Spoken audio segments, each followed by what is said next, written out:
महागठबंधन में सीट बंटवारे को लेकर कुछ भी स्पष्टीकरण सामने नहीं आ रहा है। बातें अंदर खाने चल रही है, तो दूसरे तरफ कांग्रेस जो है वो अपनी रणनीति तैयार करने में लग गई है। आरजेडी से 2 कदम आगे जाकर के कांग्रेस ने अपनी जो रणनीति है उसे फाइनल कर दिया है और आज ही कांग्रेस के प्रदेश कार्यालय सदाकत आश्रम में कांग्रेस की इलेक्शन कमेटी की जो बैठक है वो होने वाली है, जिसमें 39 सदस्य इस बैठक में शामिल होने के लिए पहुंचने वाले हैं। और बताया जा रहा है कि इस बैठक में प्रत्याशियों के नाम पर डिसीजन लिया जाएगा। आखिर कौन से सीट पर कांग्रेस के कौन से प्रत्याशी चुनावी मैदान में उतरने वाले हैं, इसको लेकर महत्वपूर्ण जो बैठक है वो होने वाली है और इसमें अहम निर्णय लिए जा सकते हैं। देखिए, एक तरफ जहां महागठबंधन की बीते दिन बैठक देखने को मिली थी, तेजस्वी यादव ने अपने सरकारी आवास पर यह बैठक बुलाया गया था, जहां महागठबंधन के तमाम जो घटक दल हैं वो शामिल होने के लिए पहुंचे थे और कहा जा रहा है कि जल्द ही सीट बंटवारा कर लिया जाएगा और इसकी घोषणा भी कर दी जाएगी। तो दूसरे तरफ सीट बंटवारे के पहले ही कांग्रेस जो है वो चुनाव को लेकर तैयारियां में जुट गई है और अपने प्रत्याशियों को ये भी निर्देश दे दिया गया है कि जो संभावित प्रत्याशी है वो चुनाव की तैयारियों में लग जाएं। और यही कारण है कि आज प्रदेश कार्यालय में कांग्रेस की तरफ से इलेक्शन कमेटी की जो बैठक है वो बुलाई गई है, जिसमें 39 सदस्य आने वाले हैं और इस बैठक में मुहर लग सकती है कि आखिर कौन से ऐसे प्रत्याशी हैं जिनको चुनावी मैदान में कांग्रेस की तरफ से उतारा जाएगा। देखिए, बड़ी जानकारी सामने आ रही है। सीट बंटवारे के पहले ही कांग्रेस जो है वो अब एक्टिव मोड में नजर आ रही है।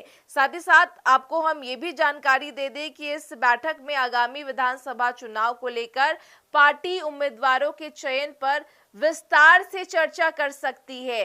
देखिए, इस बैठक में कुल 39 सदस्य शामिल होंगे और सबसे खास बात यह है कि पूर्णिया से कांग्रेस सांसद पप्पू यादव भी इस बैठक में उन्हें भी बुलाया गया है। देखिए, बता दें कि इसके साथ साथ कांग्रेस के राष्ट्रीय अध्यक्ष मल्लिकार्जुन खड़गे ने 16 सितंबर को बिहार इलेक्शन कमेटी की घोषणा की थी, जिसके बाद कांग्रेस खूब एक्टिव नजर आ रही थी। देखिए, इस बैठक में कई बड़े नेताओं को जगह भी मिली है, जिनमें प्रदेश कांग्रेस अध्यक्ष राजेश राम, कांग्रेस विधानमंडल दल के नेता शकील अहमद खान, विधान परिषद कांग्रेस दल के नेता मदन मोहन झा के अलावा बिहार के सभी कांग्रेसी सांसद, विधायक, विधान पार्षद, CWC member, AICC secretary, NSUI और यूथ कांग्रेस के प्रदेश अध्यक्ष को स्थानीय आमंत्रित सदस्य के रूप में शामिल किया गया है। यानी इस बैठक में बड़ा निर्णय जो है वो लिया जा सकता है। साथ ही बता दें कि आज की बैठक के बाद कांग्रेस बिहार विधानसभा चुनाव में अपने संभावित उम्मीदवार की लिस्ट तैयार करने की दिशा में आगे बढ़ेगी। सीट शेयरिंग भले ही अभी तक तय ना हुई हो, लेकिन कांग्रेस ने ये संकेत दिया है कि वो किसी भी स्थिति में चुनाव की तैयारियों को लेकर पीछे नहीं रहने वाली है। कांग्रेस का ये कदम महागठबंधन के भीतर राजनीतिक संदेश देने की भी जो कोशिश है वो की गई है। जहां तेजस्वी यादव के नेतृत्व वाली आरजेडी अभी सीट बंटवारे को लेकर उलझी हुई है, वहीं कांग्रेस ने उम्मीदवारों के चयन की शुरुआत कर ये जताने की कोशिश की है कि पार्टी में अभी जमीन मजबूत करने के मूड में है।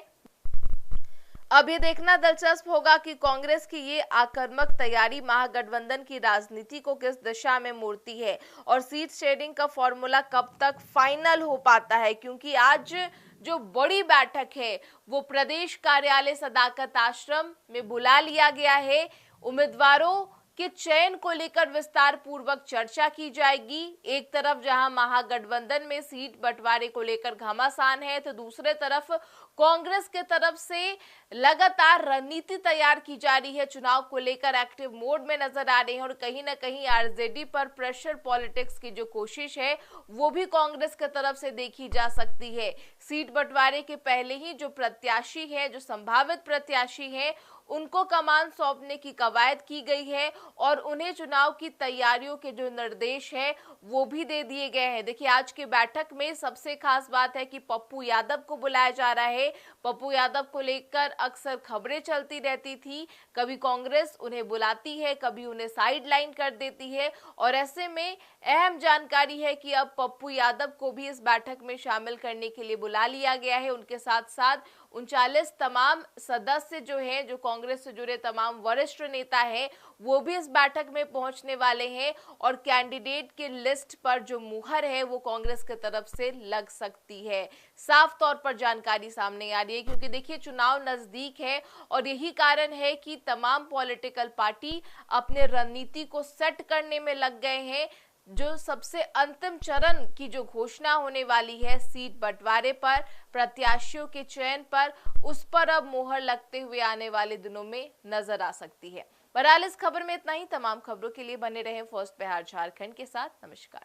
घुटने का दर्द जिंदगी रोक देता है, लेकिन जीवन दान हेल्थ पटना में doctor Ashwini Gaurav, head of orthopaedic and joint replacement, हजारों मरीजों को फिर से चलने की ताकत दे चुके हैं। ये बदलाव सिर्फ सर्जरी से नहीं आते, ये भरोसे, सही देखभाल और सही समय पर लिए गए फैसलों से आते हैं। 24/7 emergency, ultra modern OT, 3D cath lab, MRI, CT scan, सब एक ही छत के नीचे। जीवन दान हेल्थ, जहाँ कदम फिर से बढ़ते हैं।